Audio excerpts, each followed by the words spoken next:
Yang pertama, kita coba di brainstorming dulu, coba digali dulu cara berpikir kita supaya benar menempatkan Al-Quran itu sebagai mukjizat, bukan sekedar kita bacaan. Ini bedanya nanti dengan bacaan-bacaan biasa dan juga dengan kitab-kitab suci sebelumnya. Ingat, ada yang hanya sekedar wahyu memberikan penguatan tauhid, ada yang menjadi kurikulum hidup. Nah, Al-Quran ini bukan sekedar wahyu yang mengkonfirmasi keimanan kita, tapi di saat yang bersamaan menjadi kurikulum kehidupan kita sampai kita menghadap Allah Subhanahu wa Ta'ala. Itu ada di Quran surah kedua Al-Baqarah di ayat ke-185. Saking istimewa dan tingginya dipilihkan di malam terbaik, di hari terbaik, di bulan terbaik, oleh malaikat terbaik kepada Rasul terbaik. Malamnya saking pentingnya, suasana di malam itu dinaikkan semua jenis kebaikan sehingga amal soleh pun naik lebih dari 1000 bulan pahalanya. Itu nanti ada di Quran surah ke-97. Inna anzalnahu fi lailatul qadr. Tuh, kenapa pakai lailah tidak pakai lail? Kalau lail itu hanya menunjuk waktu, di waktu malam. Anda mau tahajud, ambil sebagian waktu malam. Quran surah 17 ayat 79. Wa minal laili fatahajjad bi. Dari sebagian malam, waktu yang cukup panjang itu, ambil sebagian untuk menunaikan tahajud. Jadi lail, layali, lela, lili, ya, lala itu malam. Ibu lili, ibu malam-malam. Kalau pakai ta, lailah, berarti ada yang istimewa di malam itu. Karena itu begitu detil diksi Al-Quran itu, ayatnya ketika menampilkan inna anzalnahu fi lailatul qadr. Berarti ada yang istimewa di malam itu.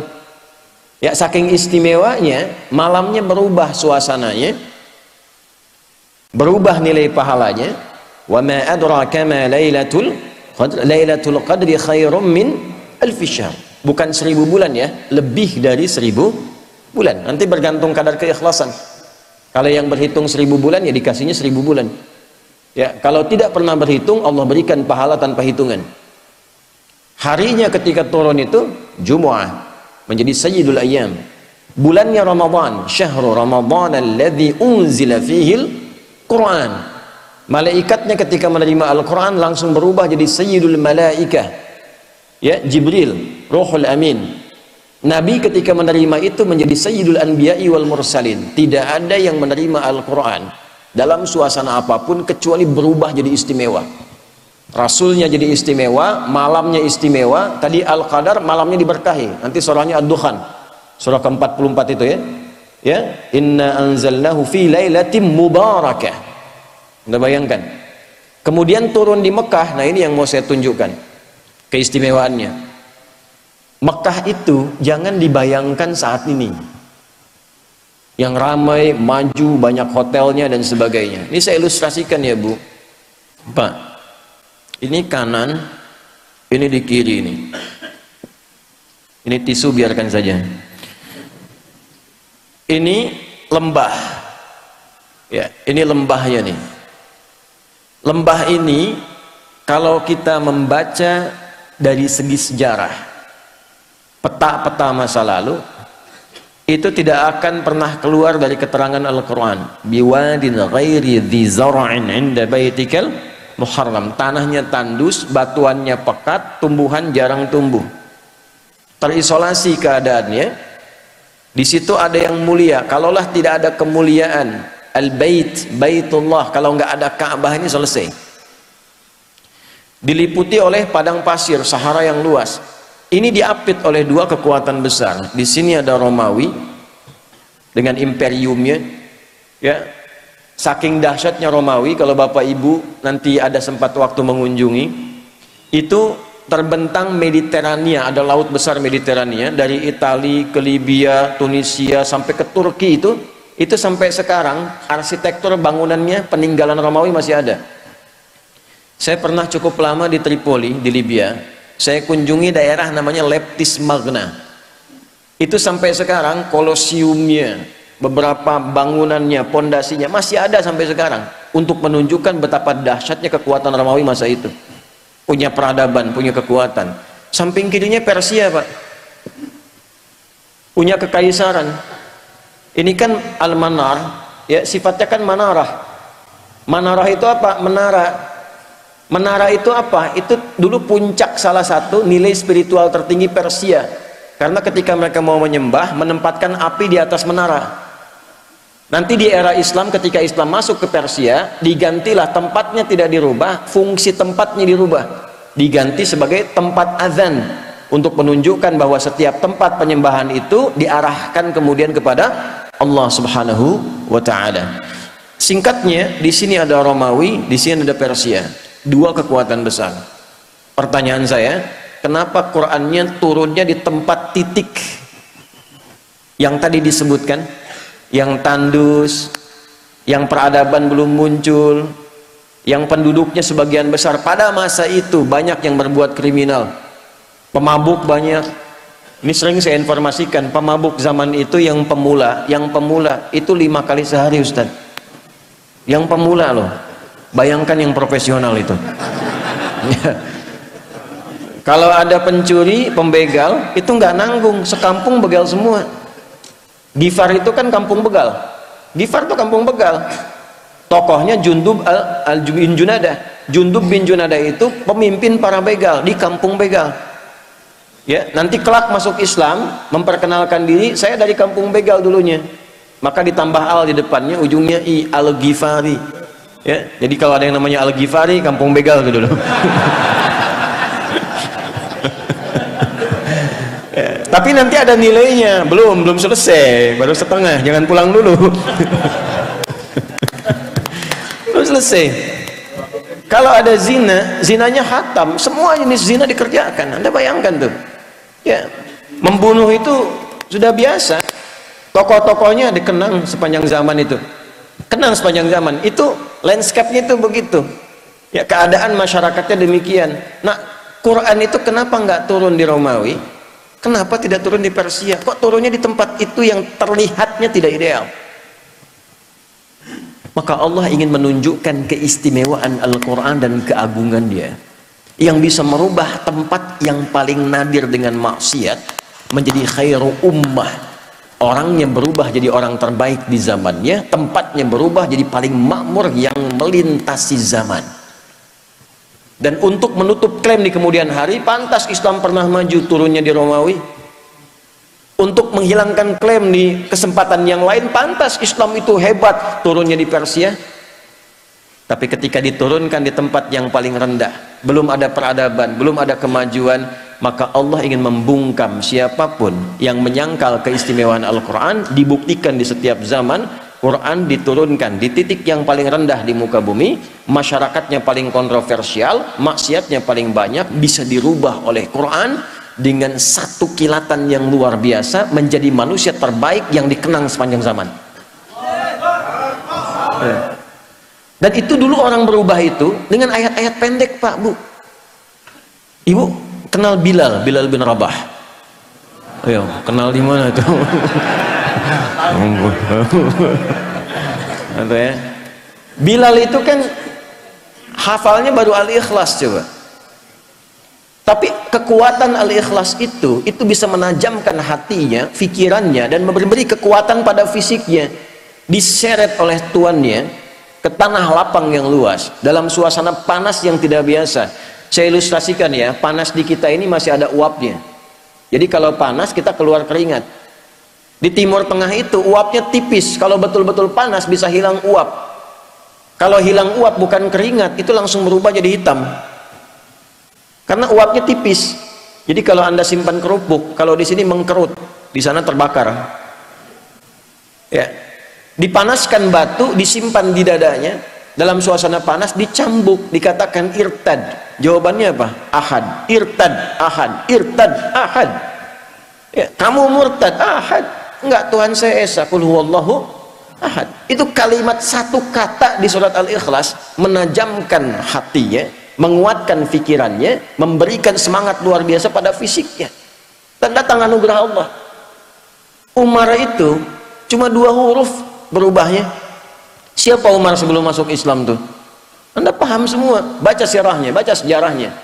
Jangan dilihat Umar sekedar setelah masuk Islamnya, lihat perubahannya. Bagaimana Al-Quran merubah pribadi seseorang menjadi istimewa. Itu kedahsyatan Al-Quran. Umar kan dulu luar biasa sebelum masuk Islam, bahkan berkeinginan membunuh Nabi kan. Di perjalanan yang sangat luar biasa, sebelumnya Nabi doakan diantara 2 Umar kan, memohon pada Allah kebaikan. Di perjalanan hanya mendapatkan informasi saudarinya masuk Islam. Saat sampai ke tempatnya hanya terdengar 2 kalimat dulu tuh, Toha. Anda bayangkan, Toha itu menajamkan sanubari ya, merasakan frekuensi getaran yang tinggi, itu memperlemah semangat buruknya, tiba-tiba tergetar dan berubah jadi baik. Cuman dengan Toha jadi mulia.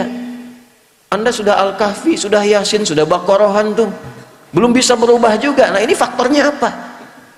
Kenapa orang dulu mendapatkan cahaya Quran begitu dalam dan merubah tampilan jadi istimewa dan langsung turun kesaksian Allah? Yang mahal tuh ini. Nanti pindah ke Quran surah ketiga Ali Imran ayat 110. Persaksiannya langsung menggunakan bentuk fi'il madhi untuk memberikan inspirasi mudhari. Kuntum khaira ummatin ukhrijat linnasi ta'muruna bil ma'ruf wa tanhauna 'anil munkar wa tu'minuna billah. Ini mahal kalimatnya. Ya, kalian itu benar-benar umat terbaik yang pernah terlahir dan berkehidupan di muka bumi.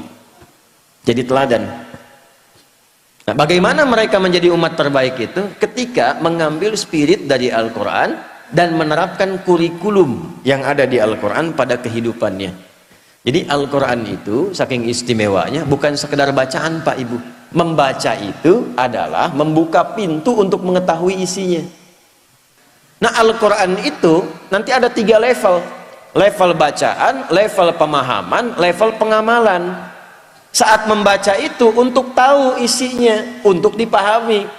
Makanya kalimat pertamanya ikra. Ikra itu belum menuntut paham dari qiraah. Ya, ketika ada qiraati, ada ikra dan turunannya, kan kita tidak diminta memahami. Di mana-mana orang baca pertama kali itu untuk bisa baca, tidak dituntut paham. Itu hukum standar. Setelah itu memahami. Maka pindah ke tilawah. Tilawah itu, Bapak Ibu sekalian, bukan sekedar baca, tapi membaca, memahami apa yang dibaca. Setelah periode Nabi diisi dengan wahyu, setelah itu dialihkan tahapnya dari qiraah ke tilawah. Ketika ada praktek ibadah dan muamalah, langsung berubah jadi tilawah, bukan qiraah lagi. Ya, contoh, sholat ini. Sholat itu ketika ayatnya turun berupa perintah penunaian, itu iringan kalimatnya bukan qiraah lagi, tapi tilawah. Buka Quran surah ke-29, Al-Ankabut ayat ke-45. Saya yakin umumnya jamaah hafal tengah-tengahnya, tapi awalnya jarang dibaca. Ini yang tengahnya nih. Innas sholata tanha. Apa awal ayatnya? Oh, kan?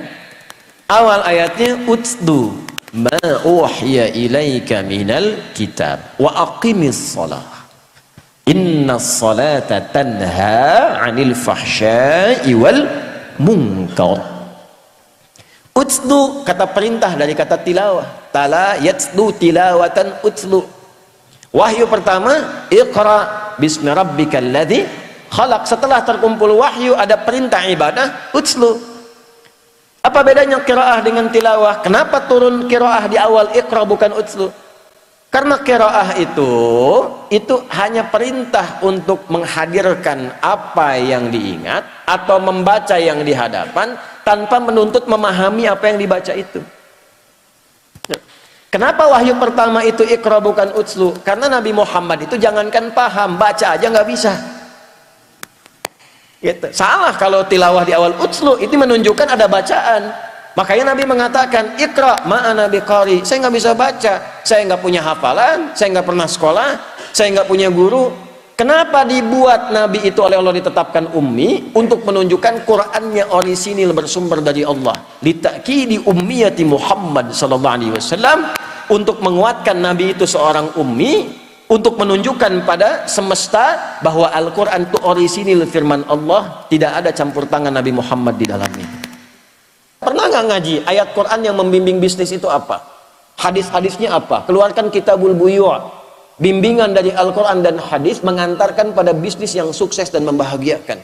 Tidak pernah ada sahabat, tidak pernah ada tabi'in dan orang-orang sukses yang kita kenang sebagai orang kaya luar biasa yang mengamalkan petunjuk itu dalam pekerjaannya, kecuali dagang dan bisnisnya tidak pernah kembali modal.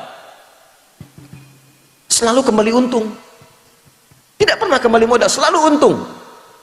Ya, saya mengatakan ini karena saya meriset, Pak. Saya riset, Abdurrahman bin Auf itu pernah saya riset. Dari mulai modal pakaian, mempraktekkan petunjuk bisnis dalam Al-Quran, dipraktekkan petunjuk nabinya, jadi orang paling kaya di masanya, yang kalau kita hitung valuasi hartanya, nilai hartanya di era sekarang, itu saat meninggal mewariskan 14.000 triliun. Utsman bin Affan radhiyallahu ta'ala anhu, asetnya masih ada sampai sekarang. Anda kalau umrah lewat itu, ya, jalur itu pasti melewati satu hotel warnanya krem, itu tulisannya jelas wakaf Utsman bin Affan radhiyallahu taala anhu, wakaf. Bisa nggak Anda membayangkan dari satu sumur, ada kebun di situ, satu sumur diwakafkan, lalu berganti masa dialih fungsikan, itu sekarang jadi hotel, dibukakan akun di Bank Saudi atas nama Utsman bin Affan radhiyallahu taala anhu. Setiap ada penghasilan dimasukkan ke situ, disodakohkan untuk kepentingan umat Islam. Orangnya sudah wafat 15 abad yang lalu, nggak ada orangnya, akunnya ada. Kita orangnya ada, akunnya nggak ada. Ada cek. Nah, itu yang merubah itu apa? Al-Quran. Sehingga sahabat itu, mereka punya passion, punya bakat, dialirkan dan jadi pilihan. Kan 4 ya, Anda tinggal lihat di 4 ini. 1 kedudukan, ilmu yang kedua, 3 harta, yang keempat tenaga. Anda mau pilih yang mana? Tentukan salah satu. Tentukan salah satu dari 4 ini. Ya, di kedudukan silahkan. Ya, dari yang paling tinggi misalnya dari presiden, jadi gubernur, jadi wali kota sampai ke bawahnya terus gitu. Nanti lihat belajar pedomannya bagaimana jadi pemimpin yang baik, turunkan. Maka di situ kita punya tokohnya, ada Abu Bakar, ada Umar dan turunan-turunannya, sejahtera.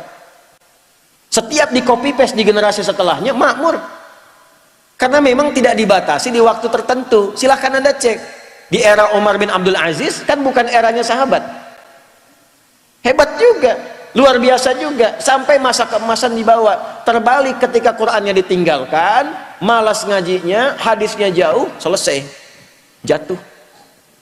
Silahkan cek dalam sejarah masa-masa keemasan orang-orang Islam pada masa itu ketika dekat dengan Al-Quran.